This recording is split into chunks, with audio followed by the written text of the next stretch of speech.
Hi friends, ആകാശാസ്ത്രോഗിലേക്ക് എല്ലാവർക്കും സ്വാഗതം. ആശ്മോള് വന്നേ. എല്ലാവരും സുഖമായിട്ടിരിക്കാമെന്ന് വിശ്വസിക്കുന്നു. നിങ്ങളും സുഖമായിട്ടിരിക്കുന്നു അല്ലേ? ആശ്മോളെ, ആശോടെ വിശേഷം പറഞ്ഞു. ആശോട് സുഖമായിട്ടിരിക്കുന്നു ചോദിച്ചു. ആശ്മോട് സുഖമായിട്ടിരിക്കുന്നു. ആശോട് മമ്മൊക്കെ കഴിച്ചിട്ട് ഇങ്ങനെ ഇരിക്കുകയാണ്. പിന്നെ ആശ്മോടെ വീഡിയോ കണ്ട് സപ്പോർട്ട് ചെയ്യുന്ന എല്ലാവർക്കും താങ്ക്സ് പറയുന്നു, നന്ദി പറയുന്നു. പിന്നെ വീഡിയോ ഇഷ്ടമായാൽ ലൈക്ക് അടിക്കാൻ മറക്കല്ലേ. പിന്നെ സബ്സ്ക്രൈബ് ചെയ്യാതെ ഒരുപാട് പേര് കാണുന്നുണ്ട്, ഞങ്ങളെ ഒന്ന് സപ്പോർട്ട് ചെയ്തേക്കണേ. പിന്നെ ഞാൻ ആകാശമ്മയുടെ വീഡിയോ കണ്ടിട്ടേ ഒരു കൊച്ച് എന്നെക്കാട്ടി ഇളയതാണെന്ന് തോന്നുന്നു, ഒരു മോൾ എനിക്ക് മെസ്സേജ് അയച്ചിട്ടുണ്ടായിരുന്നു. അവളുടെ കുഞ്ഞിനും ഇങ്ങനെയാണ്, അവളുടെ മോളുടെ വീഡിയോ ഇടാനൊക്കെ സങ്കടമാണ്, വിഷമമാണെന്നൊക്കെ പറഞ്ഞിട്ടിട്ടുണ്ടായിരുന്നു കേട്ടോ. അപ്പോൾ ഞാൻ പറഞ്ഞു, മോള് വിഷമിക്കേണ്ട, സുഖമായിട്ടിരിക്കുക, ആ മോക്ക് വേണ്ടിയും പ്രാർത്ഥിക്കാമെന്ന് പറഞ്ഞു കേട്ടോ. ഞാനായി അത് ചുമ്മാ പറഞ്ഞല്ല കേട്ടോ. കാരണം ആശമോൾ ഇങ്ങനെ സുഖമില്ലാതെ ബ്രെയിൻ ഡാമേജ് ഇങ്ങനെ വന്നതിന് ശേഷമാണ് ഞങ്ങൾ ഇങ്ങനെയുള്ള കുഞ്ഞുങ്ങളെ പറ്റി ശ്രദ്ധിക്കാൻ തുടങ്ങിയത്. എന്ന് വെച്ചാൽ കൂടുതലായി പഠിക്കാൻ തുടങ്ങിയതെന്ന് തന്നെ പറയാം കേട്ടോ.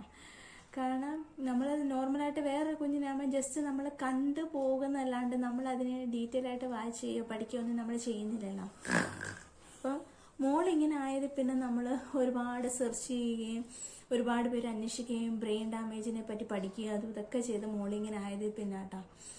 അപ്പം ആദ്യമൊക്കെ ഈ മോൾ എന്നോട് പറഞ്ഞ മാതിരി തന്നെ ഞങ്ങൾക്ക് ഒരുപാട് വിഷമമായിരുന്നു. കാരണം നമുക്ക് ചില സമയത്ത് നമ്മുടെ ജീവിതത്തിലൊക്കെ പല പല സാഹചര്യങ്ങളിലുള്ളവരാണല്ലോ. അപ്പം ദൈവം തരുന്ന എന്തും നമുക്ക് സഹിച്ച് നോക്കും. അത് നമ്മളൊരു പിറുപിറുക്കാതെ നമ്മളത് സഹിച്ച് തരണം ചെയ്ത് പോയെങ്കിലേ പറ്റുള്ളൂ. അപ്പം ഇങ്ങനെയുള്ള കുഞ്ഞുങ്ങളുള്ള അമ്മമാരോട് ഞാൻ പറയാം, നമുക്ക് സഹിച്ചേ നോക്കുക. എന്ത് നമ്മുടെ ജീവിതത്തിൽ വന്നാലും നമ്മൾ സഹിച്ചേ നോക്കുക. കാരണം ഈ കുഞ്ഞുങ്ങൾ സഹിക്കുന്നില്ല. കാരണം ഇപ്പോൾ ആശമോളെ കുറിച്ച് ഞാൻ എപ്പോഴും ചിന്തിക്കട്ടെ. ഇവൾക്ക് ഇപ്പോൾ 8 വയസ്സ് കഴിഞ്ഞു. അപ്പം ഞാനൊരു 8 വയസ്സ് കഴിഞ്ഞു 9 വയസ്സായ കുഞ്ഞുങ്ങളെ കാണുമ്പോൾ ഞാൻ വിചാരിക്കും, ഞാൻ മനസ്സിൽ ചിന്തിക്കാറുണ്ട്, എൻ്റെ കുഞ്ഞിങ്ങനെ ആയിരുന്നെങ്കിൽ അവളിങ്ങനെ ഓടി നടന്നേനല്ലോ. കാരണം ഇവിടെ ജന്മന ഇങ്ങനെ ആയിരുന്നെങ്കിൽ നമ്മളത് അക്സെപ്റ്റ് ചെയ്താൽ, ആ കുഞ്ഞ് ജന്മന ഇങ്ങനെ ആണല്ലോ, അതപ്പം നമ്മളത് പ്രതീക്ഷിച്ച്. കാണാം 5-ാം മാസത്തെ അനോമൽ സ്കാനിങ്ങിലൊക്കെ ഇപ്പം അറിയാൻ പറ്റുമല്ലോ. അപ്പം നമ്മൾ അത് അക്സെപ്റ്റ് ചെയ്ത് മുന്നോട്ട് പോകും. പക്ഷെ ഇവിടെ ജനിച്ചു കഴിഞ്ഞു, ഒരു കുഴപ്പമില്ല, 1 വയസ്സിൽ തന്നെ നടന്നു, ഒന്നര വയസ്സിൽ ഓടിച്ചാടി നടന്ന് വർത്തമാനം പറഞ്ഞ് നടന്നു കഴിഞ്ഞ് കൊച്ച് പെട്ടെന്നൊരു സുപ്രഭാതത്തിൽ പനി വന്ന് ഇങ്ങനെ ആയപ്പോഴത്തേക്കും ഞങ്ങൾക്കത് വലിയ ഷോക്കായി കേട്ടോ. കാരണം നമ്മൾ എന്താ കരുതുന്നത്, ഒരു പനി വന്ന് ഹോസ്പിറ്റലിൽ അഡ്മിറ്റായി, ഓക്കെ, ഹോസ്പിറ്റൽ അഡ്മിറ്റ് ഡിസ്ചാർജ് ചെയ്യുമ്പോൾ എന്താ നോർമലായിട്ട് പനി മാറി കുഞ്ഞ് തിരിച്ചു വരുവാന്നാണ് നമ്മൾ ചെയ്തത്. പക്ഷെ നമ്മുടെ ജീവിതത്തിൽ സംഭവിച്ചത് നേരെ തിരിച്ചായിരുന്നു. ഓടി നടന്ന് പനി വന്ന് ഹോസ്പിറ്റലിൽ അഡ്മിറ്റായി തിരിച്ചു കിട്ടുന്ന മോളെ ഇങ്ങനെ നെക്ക് പോലും സപ്പോർട്ടില്ലാതെ കിട്ടിയത്. അപ്പോൾ അതൊരു അക്സെപ്റ്റ് ചെയ്യാൻ ഭയങ്കര കഷ്ടമായിരുന്നു ആദ്യമൊക്കെ.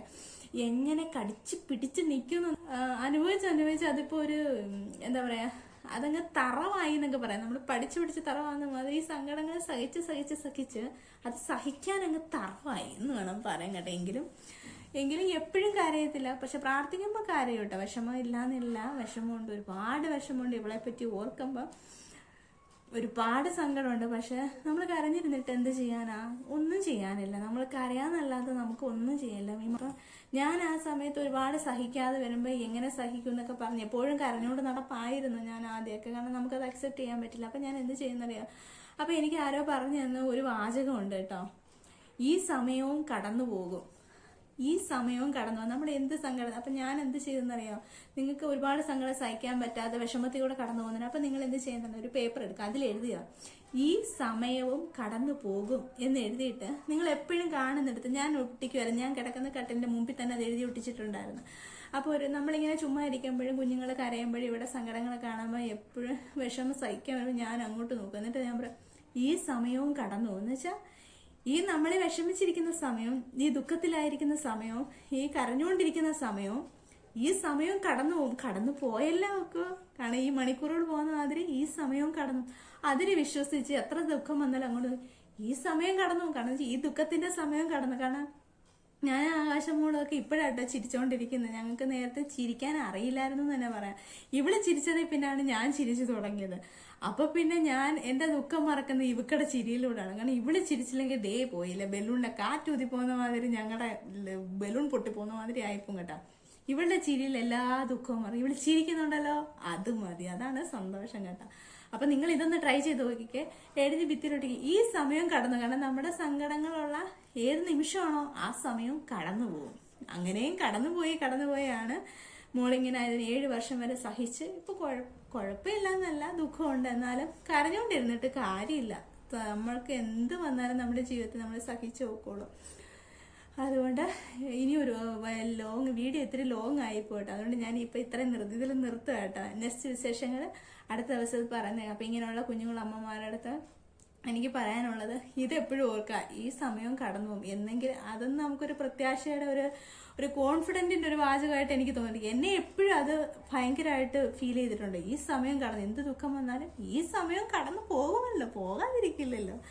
അങ്ങനെ ഒരു കോൺഫിഡൻറ്റ് നിങ്ങളൊന്ന് ട്രൈ ചെയ്ത് നോക്കുക. വീഡിയോ ഒരുപാട് ലെന്തി ആയിപ്പോയി. പിന്നെ വീഡിയോ ഇഷ്ടമായവർ ലൈക്ക് അടിക്കാൻ മറക്കരുത്. പിന്നെ സബ്സ്ക്രൈബ് ചെയ്യണേ പ്ലീസ് കേട്ടോ.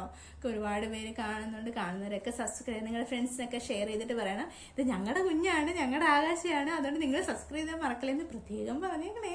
ശരിയെങ്കിൽ ബായ് ആശുട്ടി. ബായ് ആശുട്ടി. ഞാൻ പറയുന്നതെല്ലാം കേട്ടോണ്ടിരിക്കട്ടോ. ബായ്. ആ കുട്ടി ഒന്നും മിണ്ടുന്നില്ല എന്നേ. ആവശ്യം ഒന്ന് ചിരിച്ചേ. അതിനോട് ചിരിച്ചോട്ടോ. ചിരിച്ച പൊട്ടി പൊട്ടിച്ചിരിക്കണം. എനിക്ക് ബായ്. വീഡിയോ ഇഷ്ടമായി ലൈക്ക് അടിക്കാൻ മറക്കല്ലേ. ബായ്. ഞാൻ ഇത്രയും പറഞ്ഞിട്ട് ആവശ്യമുള്ള അനങ്ങുന്നത് നോക്കിയേ. Bye bye.